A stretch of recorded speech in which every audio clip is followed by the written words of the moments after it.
shimishijwe n'ubuhamya butangiwe ahangaha, ariko cyane cyane ubuhamya bwa kabiri bwatubwiraga amazi y'umugisha, kuko ndibuze kuyagarukaho. Bansabye rero yuko mbere yuko dutangira igitambo cy'Ukaristiya nongera nkababwira umusingi cyangwa fondasiyo. Nabonye nayo yarabaye ikinyarwanda fondasiyo, nta munyarwanda utazi fondasiyo y'ubuzima bwacu nk'abemera Kristo. Barambwira bati uzababwire kuri Batisimu ubanyuriremo wihuta, kugira ngo noneho bamenye yuko ibyo dukora byose tubikora ku musingi twicayeho witwa Batisimu. Abakristo Gatolika rero bari hano, ariko n'abandi nubwo baba batabizi nabo nibyo byababayeho. Twiga Gatisimu batwigishije amasakaramentu.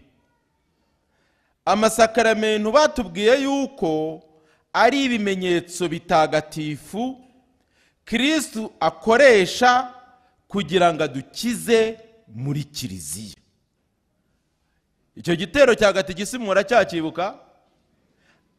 Ibimenyetso bitagatifu Kristo akoresha kugira ngo adukize muri Kiliziya.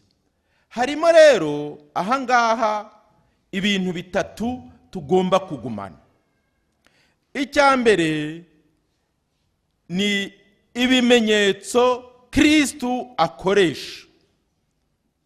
Bavandimwe, isakaramentu ryose ritangwa kandi rigatangirwa muri Kristo. Ritangwa na Kristo, rigatangirwa na Kristo. No kuvuga ngo ibyo dukora byose mu masakaramentu tubikora mu izina rya Yesu. Ese icyo muturacyemera? Icyo ni kinini cyane. Iyo uhawe penetensiya, umupadiri ukuri imbere aba ari igikoresho Imana ubwayo niyikubabarira. Niba uhawe isakaramentu ry'abarwayi, umusaseredoti uguhaye iryo sakaramentu ahagaze mu cyimbo cya Yesu, mu Kilatini in nomine Christi, no mu izina rya Yesu. No kuvuga ngo rero icyo ni icya mbere, ibyo dukora byose tubikora mu izina rya Yesu. Icya kabiri, ibyo bimenyetso bibereyeho kugira ngo bidukize. Kristo Yesu akuzwe. Amasakaramentu nta kindi Yesu yayashyiriyeho yagira ngo adukize. No kuvuga ngo rero aba bavandimwe banyuze hano, bakize mu masakaramentu atandukanye, bakijijwe. Bamwe yarabaga Ukaristiya, undi yarapfukamye imbere y'Ukaristiya, gutyo kubera yuko Yesu arakiza mu masakaramentu. Icya gatatu, amasakaramentu agira agaciro kayo. Amasakaramentu agira agaciro kayo hehe. Ntabwo mwankurikiye rero. Muri Kiliziya ibyo dukora byose, navuga yuko Kiliziya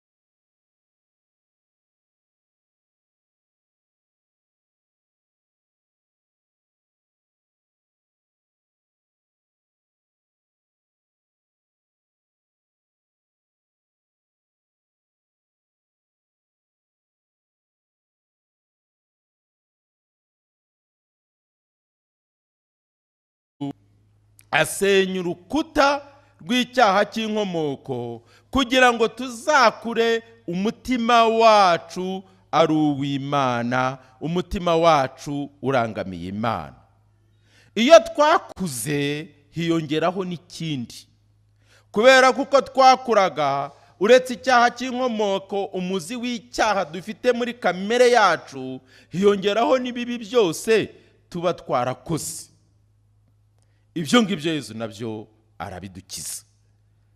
Ni ukuvuga ngo iyo umuntu amaze kubatizwa, burya umuntu abatijwe, umuntu apfuye amaze kubatizwa ni diregite mu ijuru, ni diregite mu ijuru. Ntawe mbyifuriza ariko, kuko ababatijwe kugira ngo abe intumwa, ntabwo ababatijwe kugira ngo apfe. Ariko upfuye umaze kubatizwa ni diregite mu ijuru, kuko icyitwa ubwandu cyose muri kamere yawe kiba cyavuyemo. Nuko nyuma twongera tukavangira batisimu. Hanyuma icya kabiri rero, batisimu iduha ubugingo bushya, ikatugira abana b'Imana muri kiliziya. Bavandi, ibi bintu no kugira ngo mbibibutse nihuta, bampaye iminota mike, ariko kugira ngo mwumve icyo kwitwa umukristo bivuga. Hari ingabire rero za batisimu. Ingabire za batisimu ni izihe? Maze bimwe kubivuga, batisimu idukiza icyaha cy'inkomoko, ikadukiza n'ibindi byaha iyo turi bakuru twabikoze. Batisimu iduha ubuzima bushya, iduha kuvuka bundi bushya kubw'Imana, tukitwa abana b'Imana. Ese tujya tubitekerezaho cyane ko turi abana b'Imana? Mubitekerezaho cyane? Utabitekerezagaho cyane abitekereza avuga ati jyewe ndi uw'Imana. Ikindi, muri batisimu twakira Roho Mutagatifu uduhuza n'umuryango w'abagenerwa murage b'ijuru. Muri batisimu iradutagatifuza, ikaduha kwerekeza umutima wacu ku by'ijuru, hanyuma gutyo ikadukingurira amarembo y'ijuru. Batisimu rero ituma tuba abasangiramurage n'abagenerwamurage b'ibyiza by'ijuru. Umushinuke hejuru mubaze, iyo twemeye kuba abavandimwe ba Yesu, komeye by'intambara, by'amacakubiri n'ibindi, yaravuze ngo, ejo bundi Albert yabidusubiriye, ayo magambo tuyumva nk'aho yavuze ejo hashize. Yaravuze ngo ndifuza ahantu abantu bazajya bahura bakakira umunezero w'Imana. Ubuhanuzi bwa rubagamba kuri jyewe bwarasohoye. Iyo mbareba muri ibimenyetso bifatika bavandimwe, ntabwo niyo mvuga abo ndeba, ni mwebwe muri imbere, abari hanze n'abadukurikiye hirya no hino ku isi. Mbona rugamba ubuhanuzi bwe bwarenze iki kibaya, none bwafashe isi yose. Mbega ko Imana ari nziza. Kuba rero, kuba abavandimwe ba Yesu, bavandimwe bidusaba kuba abavandimwe bamwe ku bandi, tukaba abana b'Imana koko. Ikindi rero, batisimu ni ishingiro ry'ubuzima bwacu n'Imana. Batisimu ni ishingiro ry'ubuzima bwacu n'Imana. Iyo ni batisimu. Ndagira ngo rero, niba batisimu ari iyo ngiyo, hari imihango tujya dukora itandukanye, duterwa amazi y'umugisha. N'ubu mu kanya biraba, niyo turi butangiza igitambo cy'Ukarisitiya. Ariko se guterwa amazi y'umugisha bisobanura iki? Mbere na mbere, amazi y'umugisha ni, ndagonje kugaruka kuri bwa buhamya bwa kabiri, ni ikimenyetso duhabwa n'Imana cy'ubusukuri. Iyo y'amazi tuyakoresheje dufite ukwemera, azana ububasha bwa batisimu twahawe. Bavandimwe, uriya muntu utarabashaga kunama, utarabashaga gupfukama, y'amazi ni Yezu Kristu, ni ikimenyetso cya Kristu kiza kudukiza. Batisimu rero iyo yadusukuye yirukana n'ibidutandukanya na Yezu byose. Ikindi, batisimu itwibutsa ko amazi y'umugisha, mu mbabarire, amazi y'umugisha atwibutsa ko twabatijwe bya bindi maze kubabwira, akatubwira ati bihagaze gute mu buzima bwawe? Ese uracyari umwana w'Imana muvandimwe wanjye? Wari Yezu kubwira. Ese uracyari umuvandimwe wanjye? Murumva kuntu wa muhango ugenda ufata imbaraga ukurusha uko tubitekereza. Icya gatatu, icyo guterwa amazi y'umugisha, nuko ari amazi y'umugisha araturinda. Aturinda ku buryo butandukanye. Ahari amazi yahawe umugisha na Yezu, ahageze shitani iriruka. Se murabizi? Reka rero mbabwire, abantu muri mu nzu zidahawe umugisha, muzabwira abapadiri babegereye baze baziha umugisha. Inzu yanyu ibe inzu ya Yezu, inzu yanyu isukurwe n'Imana, kubera yuko muri ingoro z'Imana, muri ya nzu murimo. Muri abahamya b'Imana, muri utumana dutoya. Nukuri, kandi ubu wasanga, reka ndebe niba ntari kwibeshya, kubera ko hano kirazira kubeshya. Sibyo ra? Yejo barakwibeshya ariko kirazira kubeshya. Abantu bari mu nzu zitasabiwe umugisha ni bande muri mwe?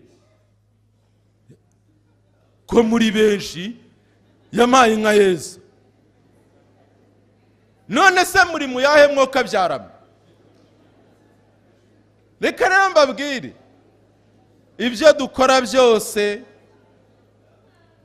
narindi kuvuga ngo tugomba kurinda ubukungu Imana yaduhaye. Nk'uko tutemerewe kujya mu byo tubonye byose, umenya tutanemerewe no kuba aho tubonye hose. Waba ukodesha, nta cyaha gihana niba uri umukirisitu, kuko niyo nzu yawe ubu ngubu. Waba Nyagasani yarakugiriye neza akaguha inzu, nabwo nuko. Ndagira ngo mbatumire rwose mushake ukuntu munyure ku maparuwase yanyu, munyure mu bapadiri muziranye, ariko mube mu nzu, mube, arega iyo nzu ni kiliziya y'Imana, ni kiliziya ntoya. Mu konsili ya Vatikani ya kabiri yaravuze ngo urugo ni kiliziya yibanze, Eglise domestique, niko yaba abumva urwo rurimi rwa Moriyeri, niko yayise. Ntabwo rero urugo rw'Imana, kiliziya y'Imana, nta kiliziya tubamo itarahawe umugisha. Namwe reka nikomereze. Rwose ndagira ngo ako ngako naringa tsitayeho. Ntangajwe nuko hari benshi hano, ubwo ngubwo menya abapadiri banyu bagiye kubona akazi, menya mbasembuye. Hanyuma rero ndarangiza mbabwira icyo nanone muzi yuko buri mwaka umukristo wiyubashye asubira mu masezerano y'abatisimu. Kandi mu kanya dutangira igitambo cy'Ukaristiya, tugiye gusubira mu masezerano y'abatisimu mbere yuko duterwa amazi. Gusubira rero mu masezerano y'abatisimu bigamije iki? bigamije ibintu bine by'ingenzi. Icya mbere no kwiyemeza mu izina ry'Imana ko witandukanije n'icyaha. Sibyo? Kristo Yesu akuzwe. Soma muranyumva. Ikindi no kongera kwemerera Imana ko ukwemera twahawe na Kiliziya kutahindutse. Ingabire dusanga ubukungu bwa Kiliziya tukabwemera uko Kiliziya ibuduha. Urugero muri uko nabaha iyo dutura igitambo cy'Ukaristiya, iyo duhabwa Yesu, ni Yesu tuba duhabwa, ni Imana duhabwa. Imana yaciye bugufi cyane, njya nyitangara, njya mba ndi muri adoration narangamira hostia nkavuga ntari kuriye gitangaza. Ubu n'ubwigomeke bwanjye n'ubwema bwanjye, iyo udaca bugufi ubu nari guhurira he nawe. Ariko Imana yaduhaye icyo gitangaza ku buryo nshobora gufata Yesu, gufata Imana mu biganza byanjye. Ese urabyemera? Muri iyo dusubira mu masezerano ya Batisimu tuba twongera kwemeza yuko ingingo zose z'ukwemera tuzemera kandi twazakiriye. Icya gatatu, gusubira mu masezerano ya Batisimu kuko ingabire zose ziri muri Kiliziya ni uburyo bwo kongera kunga ubumwe na Kiliziya twabatirijwemo, twaherewemo ubuzima. Hanyuma icyanyuma no kongera kwakira bundi bushya, no kuvugurura za ngabire za Batisimu twahawe. Bavandimwe rero, kuki ubwo impapuro dore ndazibitse, kuki twashatse gutangiza uyu muhango? No kugira ngo ibibera mu gitambo cy'Ukaristiya tubigema ari ibyacu. Mukanya tugiye gutangira igitambo cy'Ukaristiya, turatangiza uwo muhango wo kubanza gusura amasezerano ya Batisimu no guterwa amazi y'umugisha. Ndagira ngo buri muntu wese arambike mu biganza bya Yesu, arambike mu biganza bya Yesu ibintu byose wumva bishobora kuvangira Batisimu mu buzima bwawe.